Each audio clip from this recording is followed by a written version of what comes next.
কোরআনুল কারীমে আল্লাহ বলছে, সূরা জুমারের মধ্যে আছে, প্রত্যেক মানুষের কে আল্লাহ তাআলা তার রুহু তার দেহ থেকে দুইবার আলাদা করে।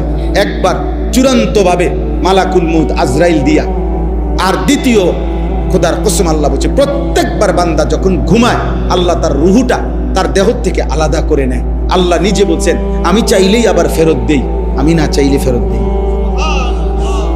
আল্লাহু ইয়াতাওয়াফাল আনফুসা হিনা মাউতিহা ওয়াল্লাতী লাম তামুত ফী মানামিহা ফায়ুমসিকুল্লাতী কাদা আলাইহাল মাউত ওয়া ইউরসিলুল উখরা ইলা আজালিন মুসাম্মা। এরপরে আল্লাহ কি সুন্দর করে বলছে, তবে শোনো বান্দা, প্রতিবার যদিও আমি রুহুটা ফেরত দেই ঘুম থেকে জাগবার সময়, কিন্তু এইটাও ইলা আজালিম মুসাম্মা, একটি নির্দিষ্ট সময় পর্যন্তই ফেরত দিচ্ছি। এই ফেরত দিলেও তুমি ধোঁকা খাইও না যে কোনোদিন আটকাবো না, না সত্যি সত্যি একদিন রুহুটা একবার নেব আজরাইল দিয়া, আর কোনোদিন ফেরত দেব না। 30 বছর ফেরত দিছি, 60 বছর হয়তো ফেরত দিছি, প্রতিবার ঘুমের কারণে বারবার ফেরত দিছি।